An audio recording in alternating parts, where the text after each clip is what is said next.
Hi everyone and welcome back to my top 500 games. We are currently at number 164, which is Little Big Planet 2. Now I've mentioned previously that I had played the original Little Big Planet, and so I eventually did get this game through PS Plus. I got it for free over PS Plus, although the first time I played this was at my friend Lee's house, because my friend Lee from university is not from around here, but he came from quite a bit of distance away to come to university, and I went to his house at the time, and he had Little Big Planet 2, and so I figured, hey, I'll play that, and we tried some of the custom levels that there were. Because I remember at one of the E3s, they were actually marketing Little Big Planet 2 to having a bit more variety when it comes to the level editor. So I remember, for example, they had little mini games where you have all these little sack people sat down with controllers, pressing the X and circle buttons over and over again to make these blocks disappear, and you have other sort of weird things. I don't know how they do it, but there was one where that I played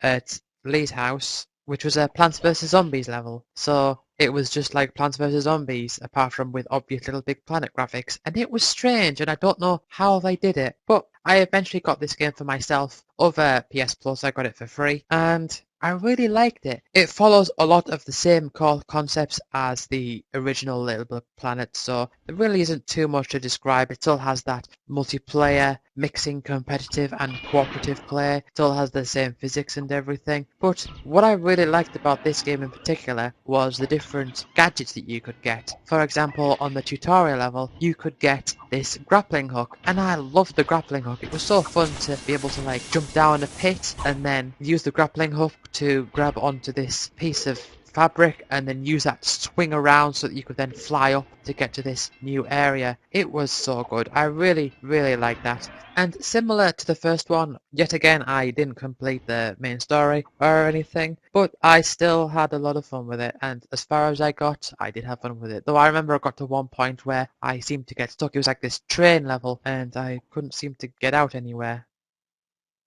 Number 163 is Castle of Illusion starring Mickey Mouse. Now this time I'm talking about the Mega Drive version, not the new version. I'm talking about the original version. So it's just like, a Mega Drive platform game as you'd expect. Nothing really significant to point out, I suppose. You still have the series of different levels, and the levels themes are the same, apart from, unlike the remake, you don't have all these collectibles. You just have to be able to get through each of the levels. So you've got the forest level, and then you've got like the dark forest level and the toy level, and you progress through those levels in a set specific order, and each level that you go through has its own theme in terms of which items that you can throw at the enemies. So for example, in the first set of levels where it's all foresty, you throw apples, and then when you get to the toy box levels, it's all these little blue beads that you throw. I actually associate this game with, and this,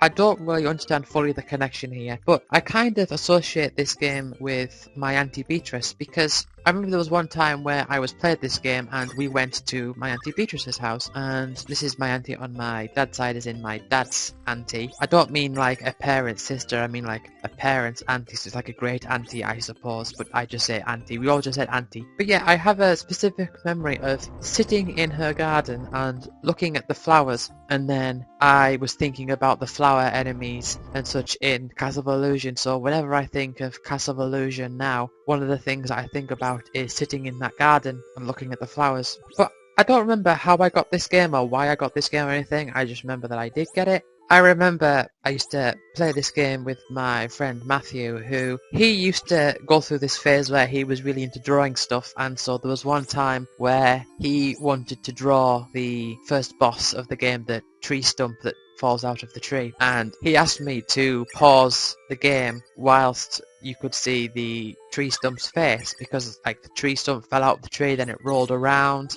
and then it went up the tree, and then it landed back. So he wanted me to pause it at the right time so that he could then draw the tree stump. Now, me, being as much of a clown as I wanted to be, I decided to pause the game when you could see the tree stump's face at an absolute minimal amount. So I would have it so that the tree stump is I always have it so that the tree stump is just landing, and as its head is turning so you can only just slightly see its face, I'd pause it and I'd say, there you go, there's its face, you can see its face now. Oh, but all is not so well because at another time, and I believe this would have been maybe later on, I don't know, this might have been before or after that event, but there was one time where I was playing this game and he brought a game round with him, and this is when the Mega Drive was downstairs in the house, in the dining room at the time, and I was playing Castle of Illusion, and I was near the end. I was on the castle level, and I had to go to the toilet. And when I came down, I looked at the screen, and I thought, that doesn't look right. He'd only turned the game off and put his own game in, which really annoyed me. I mean, I'm kind of glad he showed me that game because I got into that game and I will be talking about that game later, and I'll probably be talking about this story again later, but it was just annoying me so much that I would be like in the middle of a game and he just turned it off. He just turned the game off so that he could play his own game. But what actually also happened, another story in regards to this game as well, is that the beginning used to scare me. There was a few things that used to scare me on the Mega Drive, come to think about it, but the opening used to scare me where the witch Miserabelle would come and take away Minnie, and during that the screen would go this weird black and white colour and it would make this really creepy like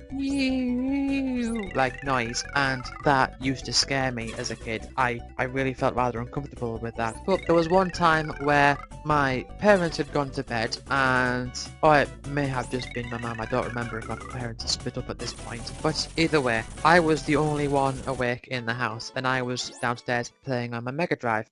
I was allowed to, they let me, and so I thought to myself, oh yeah, this is really good, I get to stay downstairs and play this game. And I got to the sort of second final boss, like the boss of the cog works level. I was kind of worried that because there was a thing at the start of the game that I was scared of, there's going to be something scary happening at the end, and so I didn't have the confidence to continue playing. I was just like, right, I want to finish this game but I don't want to be scared, I can probably beat it another time. And then I went to just turn the game off, and then I went away and didn't bother. Yeah, I was too scared to complete the game, so I just didn't. I did eventually complete it some other time later down the line, but at that time it was in the middle of the night. I was alone downstairs by myself. I thought, I don't want to risk this, so I'll just leave it, turn it off, go to bed. Number 162 is Sonic and All-Stars Racing Transformed. This is the sequel to Sonic and Sega All-Stars Racing, and this game doesn't have the big rank inflation that the previous game did. But once again, I had to borrow this game from my brother because he had it on the PS3, although I did eventually get the Vita version, because if you remember when I was talking about Smart As, there was a time where I had a bunch of stock credit for a shop, an online store, and so I bought a bunch of Vita games, and this was one of them. Little did I know that it would eventually become a free PS Plus game down the line, but oh well. And really, I don't think there's too much to say to differentiate this game from the previous game, apart from I think this game was a lot more well received. It didn't have the rank inflation, and one aspect of it that I really liked was that your reward was based on what you set out yourself to get. So, for example, you had the series of races, and you could set yourself the target of reaching third place and getting the bronze, and if you did, and then you beat third place, you would get the bronze. But then if you set yourself to get first, to get the gold, and then you came third, you would get nothing. But if you came first, you would get the gold. And likewise, if you set it to come second, and you come first, you get the silver, because you set yourself to come second. And if you come third, you get nothing. And so I really like that. I really like that idea of sort of, not necessarily gambling, but you sort of have to try to accurately predict where you are going to go position-wise. So it's kind of like you set the bar, and if you go above the bar, you get the reward of whatever you would get for getting the lowest point above the bar. But if you go below the bar, you get nothing. That was really interesting. I would like to see more games do that type of thing, that sort of tricky, sneaky risk-reward thing. I just don't see it, especially not in racing games like this. Number 161 is Little Big Planet Karting. Now, I realise I've already talked about a Little Big Planet just a few games ago, and I've just finished talking about a kart racing game, so anything that I say here would kind of just be repeating what I've said from those games, I suppose. Although I did get this game free on PS Plus, and what sticks out to me about this game as being strange is that Media Molecule already have a racing game series with Mod Nation Races. Why did they get their Little Big Planet franchise and stick that into a karting game. I don't understand. It seems really strange to me. But it still has the whole Little Big Planet staples. Like, you still get the little bubbles and you still have to find things and you can still create your own levels. Although then again, you could do that with Mod Nation Races, so again, it seems rather strange that you could do that. And the story that they put behind this game is that the Little Big Planet world likes cars or something, and there's all these evil guys who keep stealing things and they are naughty and you have to claim your stuff back. That's pretty much it as far as I can tell. But yeah, nothing really much to say about it overall.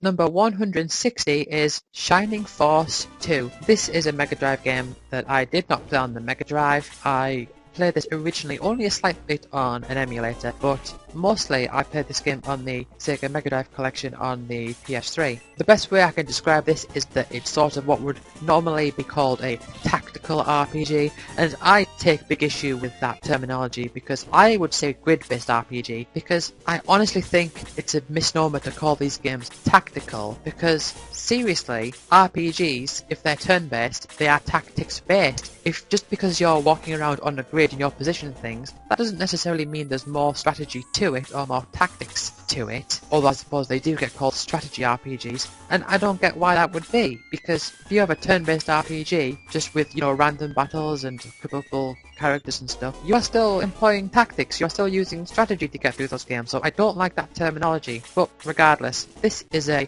pretty linear game when it comes to what you're fighting and what you will come up against. It's a game with a lot of characters as well, and the way that you can grind in this game is quite unusual, because you'll always have to do the battles one after the other, but the main character, Bowie, has this ability called Egress, and Egress will end the battle and will get you back to what happened before the battle, so it'll sort of like send you to a point before, like a checkpoint. And this is how you can train, because otherwise you just got this series of battles that you just have to do one after the other. And so that's an interesting take on it. I've not really seen any games really do that before. You can also get each character to level up and upgrade their class as you progress through the game. And also what's quite interesting and nice about this game as well is that, at least I think, it goes pretty quickly. I mean, a big criticism my brother has of this game is that it's really slow, but I don't agree. I think everything goes through really quickly. I mean, yes, when you attack an enemy, you do have that whole switching the screen to this sort of over-the-shoulder view, but aside from that, when it's the enemy's turn, the icons will just zip over to them and they'll move around really quickly. I also really like how you have different terrains that will affect our movement by so much, so you can get someone to move and you will see them have these areas that they can move to, but certain terrains like sand might slow them down or forests might slow them down or something, so that they can't travel as far, and it's just nice to look at. Number 159 is Zuma, and this is a clump because number 158 is Zuma's Revenge. Zuma's Revenge basically being the sequel to Zuma. I was introduced to Zuma from my friend Ross, who was from secondary school, and he had an Xbox 360 long before I did or anyone else that I knew did. And he had this game on it, and I found it interesting that you could get these smaller downloadable games onto a games console. I think this was the first game that really introduced that concept to me, that you could download a smaller game onto a console. If you don't know what Zuma is, you are this frog character. It's a PopCap game, by the way. You have this frog character, this stone frog, and you get these different coloured balls that you have to shoot out, and when you match so many of the same colour, they disappear, they vanish, and then the rest will fly towards each other. And so you have to try to build up combos, and you also have to be able to like hit fruit and stuff so that you can get extra points, and points will give you lives and stuff. You can also get different power-ups which will allow you to see more accurately where you're going to shoot to. You can get bombs that will cause an explosion and that type of thing, and you basically just have to go through each of the different levels, and the further that you go, the levels will get more complicated. So for example, the first few levels are going to be very basic, and for example, the first level is just this spiral that goes round, and the way that you lose these rounds is if you get a ball to the end of the path, it'll fall into this mouth and then you'll lose the game. But the first level is just like this spiral, and then you'll have the second level, which is something like a differently shaped spiral or something, but something that's very, very simple. But later on you'll start getting levels where things start going in and out, and under each other, and so it would be very hard to aim in very specific directions because they'll like block each other out. And sometimes you have levels where you've got two sides to it, so there'll be two paths going on at once, so you have to take care of both sides of them. But once you've completed a set level, you will then have the next bunch of levels, which is basically the same levels repeated, but you will have the purple balls as well, so you have 5 different colours as opposed to just 4, and then after that you'll have the white ones, so it becomes even more complicated. Now, my friend Ross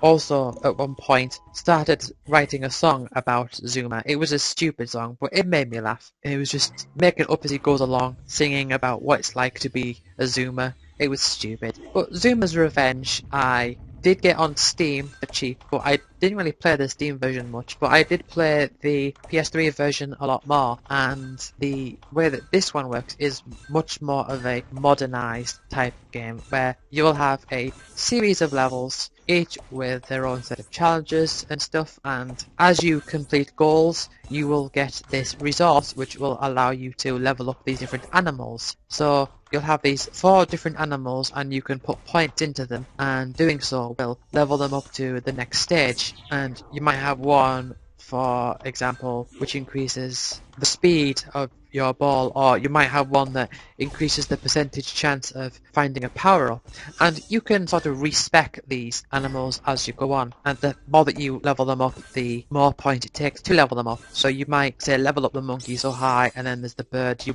might want to level that up, so you have to level down this other thing so you can level up to this other one. And I never got 100% on this game. I did get pretty far, but I didn't get to the 100% mark, which is a shame because I like this game, and I played this mostly around, I'd say, maybe about August or September of 2015 is when I played this game mostly. But Zuma, the original Zuma, I mostly played that when I first got my PS3, or at least not long after that, maybe 2009 or 2010, around that time. But that is going to be it for this part. So, thank you all for watching. I will see you next time. Goodbye.